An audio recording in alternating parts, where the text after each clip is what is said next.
On paper, Empire of the Ants should have been the surprise hit of the year. I mean, you've got a game here that's looking proper lush, dripping in all the Unreal Engine 5 goodness, and the concept is definitely intriguing. Here you have an RTS game, but in third person, where you're playing general, commanding armies of ants, sending them off to scrap with termites and whatnot. It's Mafia meets Bugs World. But somehow, Empire of the Ants goes tits up pretty far. Simply put, it has an identity crisis, and because of that, it doesn't quite nail any of its core features. It's unfortunately about as satisfying as drinking a flat warm pint, and I hate saying that because there is so much potential in here. So put the kettle on, grab a cuppa, and let's pick this one apart in today's review.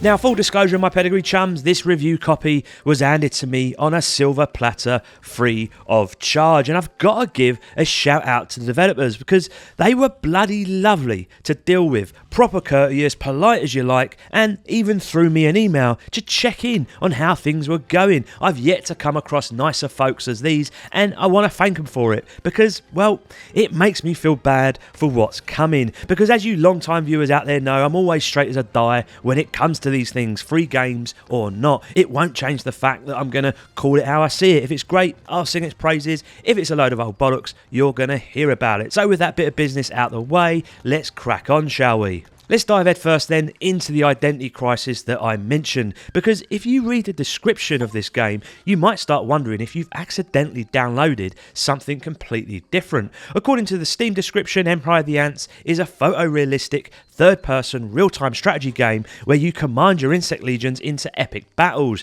Sounds proper epic, doesn't it? Well, I had visions of something like Mount and Blade, but with bugs, loads of tactical deployments, proper strategic thinking, with you right in the thick of it, bossing your tiny army ants like a Don. Except, well, that's only half the story. Play that first mission and suddenly you're controlling an ant, but not just any ant. Nah, this little sod's hopping about like he's trying to be Mario. And let me just say, the identity crisis even occurs in yourself, because you'll actually be leaping around and scattering about like a wolf spider on ecstasy. First thing they've got you doing is chasing down a butterfly, like some twisted version of Tom and Jerry. Once you've muddled through that bollocks, you're popped into what can only be described as a hub, where all your missions are lying around waiting for you. Now, don't get me wrong, I'm all for a bit of variety, but it's like they've got a pick and mix of game genres here, and none of them quite fit. One minute, I'm traipsing around woodland trees, fighting off the world's most annoying jump mechanics, trying to catch 4 bloody fireflies. I must have drowned countless times falling into water, but there's no risk factor here as you simply respawn next to the firebug to try again. Or how about this mission? There's a slow flood rising and I've got to dash about finding 7 lost ants using my antennae, like trying to find a needle in a bloody haystack. No, really, I mean, look at this scene here. Can you see that f***ing ant? It took me an age, people, but there it is, standing there like a f***ing lemon waiting for me to go up and sniff its arse. And let me remind you again, this is supposed to be a third-person RTS. It's their words on Steam, not mine. And if you're hoping for a proper RTS, then this isn't it. And guess what? When you get to the RTS missions, sadly, this still isn't it. So let's talk about the RTS side of things, because this is where it all starts to crumble like a soggy biscuit. RTS mechanics are basic, right? Anyone who's ever dabbled in an RTS will tell you the same. The usual premise is basically a glorified game of rock, paper, scissors. The best RTS games, though, they start to blend those aspects, and they do so by offering multiple features, traits, or units to play around with. Empire of the Ants, though, doesn't look to other RTS games for that same inspiration. Instead, you've got your usual suspects: warriors, workers, ant spitters, and the odd beetle unit thrown in for good measure. But that's about it. And here's the kicker: you can command a total of, wait for it, 7 units. Yes, just 7. Now, I know what you're thinking, but Reggie, each unit's got loads of ants, right? Sure, but that's just a fancy way of saying that visually it's got a health bar, because you ain't doing anything smart with them. No formations, no flanking, no taking the high ground to get an edge. You ain't using the environment for clever traps to bring down branches or tactical retreats across certain terrain. Instead, you just click on your unit, then click on the opposing unit that's weak to it, like slapping a ranged spitter on a warrior ant. And that's it.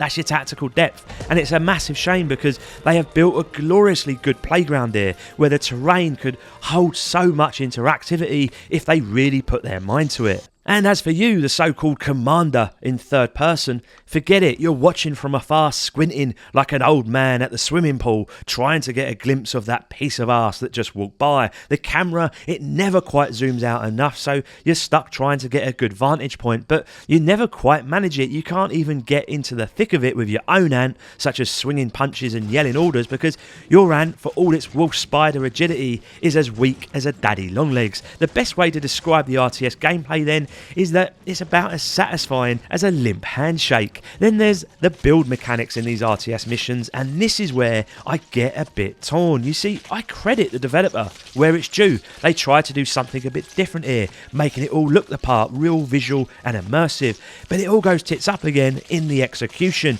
Take this for example, you seize an enemy termite mound, claim it as an outpost, big moment, right? Well, sorta. You see, from here you can make a handful of upgrades, nothing too fancy mind, and all you need is the basics, food and wood. Now don't go thinking you're churning out units here, because no, instead you assign one lonely unit to that outpost. If that unit dies, it respawns back at the outpost, and then you've got these half-baked upgrades like a lab to bump up a unit's tier or give it some basic power. But here's the kicker, there's not a lot of choice, barely any defences worth mentioning. You get a wall, yeah, you can upgrade it a bit, but it's hardly Fort Knox. Likewise, gameplay can be slow as resources take a while to build up and you're sort of just staring at the screen, watching enemies doing their thing. For me then, it feels like they're playing lip service to realism here, trying to keep it true to the world they've made, like this is what ants and termites would actually get up to if we shrunk ourselves down to their size. But while they're busy trying to make it all photorealistic, they're missing out on the stuff that makes an RTS great. You know, the actual strategy. It's all style, barely any substance, like showing up to a bar with a pocket full of Monopoly money and hoping to buy your mates around. And if you think it couldn't get any more awkward, well, the UI is where it all goes completely pear-shaped. Now, don't get me wrong, because again, I can see what they're trying to do here. Keep it clean, keep it simple, let the world do the talking for you. But the result, it's like trying to make a cup of tea without the water. So instead of giving you a nice, neat build menu, instead everything here you need is actually plonked on the floor as a menu that's outside your outpost. That's right, you've got to actually walk around this little circle on the ground, clicking through a menu like you're at a car boot sale whenever you want to build or upgrade something. And the icons, well, they might as well be camouflage. They sort of blend into the background and the design ain't exactly intuitive. Now, when you're scrambling to pick what you need, it's like trying to find a needle in a haystack again, but this time you're blindfolded. The whole setup's tiresome, always breaking the flow of any action that's going on outside. And again, I get it, they're trying to blend in with the environment, let the visuals do the talking, but the harsh reality is that they're trying to reinvent the wheel, but they've made it a square. All this fancy design, and it only ends up feeling clunky and, frankly, tired. But let's give credit where it's absolutely due, and let's talk the graphics, because Empire of the Ants is a proper looker. This one's a real showcase for Unreal Engine 5. The modelling's top shelf. Every ant, bug and creepy crawly has this lovely sheen on them, like their shells are just begging to be cracked. Beautiful stuff. And the use of depth of field is spot on, showing off the massive scale of the world around you, albeit the maps are relatively small to play in. The textures, absolute class. Take tree bark for example, full of little cracks and crevices, all detailed up like a right work of art. Even the stone textures have the proper grainy feel to them. You can see the love they poured into designing this world, and it's one of the better looking games to come out of a small studio that I've seen in some time. Now, they keep banging on about photorealism here, and let's not get too carried away. Beautiful, yes, sure. Realistic, absolutely, but photorealistic, well, not quite for me. You see, that needs a bit more of an edge, a bit more sheen, like the jaw-dropping stuff that you see in that first-person game body cam. Still, Empire of the Ants is easy on the eyes, I'll give him that, and it's hard to be critical of how this looks. But the world itself is still missing a bit of life, a bit of dynamism. The bug animations are solid, marching, fighting, you name it, but the environment, well, it doesn't seem to give a toss about you. Blades of grass are baked into the scenery, looking lovely but stiffer than Ron Jeremy. You jump all over a leaf, but it doesn't bend or flutter in the slightest, and don't even think about witnessing bits of gravel shifting when the big bugs come rolling in. The air's dead, no breeze, no sense of movement, nothing. So Empire of the Ants is a bit like a beautiful postcard. Fantastic to look at, real wow factor at first glance, but scratch the surface and you're left feeling like you're wandering around a film set rather than a living, breathing world. As for sound, yeah, it's solid enough. The music's got that nice orchestral English garden vibe going on. Sweeps in and out like you're having a posh stroll around Hyde Park. It fits the world, no doubt, all gentle and atmospheric, but I've got one gripe here. It's that there ain't much variety. Tunes start repeating on a loop after a while, and after a few hours, lads, I'm not going to deny it, it's less nice and relaxing and more not this English bullshit again. And here's my biggest issue with the sound. When you're in the thick of it, having a full-on bug massacre, the music just keeps on floating along like you're still at a picnic. Picture this, limbs flying, ants battling like it's the end of days, and in the background you've got this gentle soundtrack humming away like there's nothing wrong in the world. It just lacks the oomph when you need it most, like the whole scene's missing a bit of energy. Then there's the sound effects, which are alright I guess, but it's all a bit tame, some odd thuds here and there, but none of that good bass to make it hit. Now I'll be honest, I've got no clue what a proper ant battle is meant to sound like, but I wouldn't mind a bit more fantasy here. I'm well up for hearing ants giving battle cries or beetle shells cracking like they're in a brawl. Instead, it's all a bit flat, like the game's whispering when it should be shouting.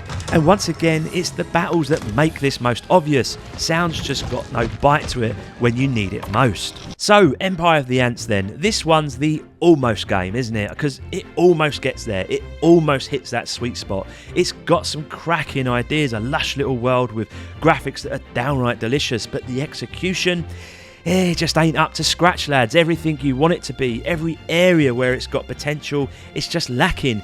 Biggest issue here, I reckon, is the devs probably sat around the table at some point saying, right, what if we did an adventure-style exploration game? You're this plucky little ant going about commanding armies, leading the charge into massive battles. Now on paper, that sounds a bit grand, don't it? I mean, again, look at Mount and Blade, it's pulled it off.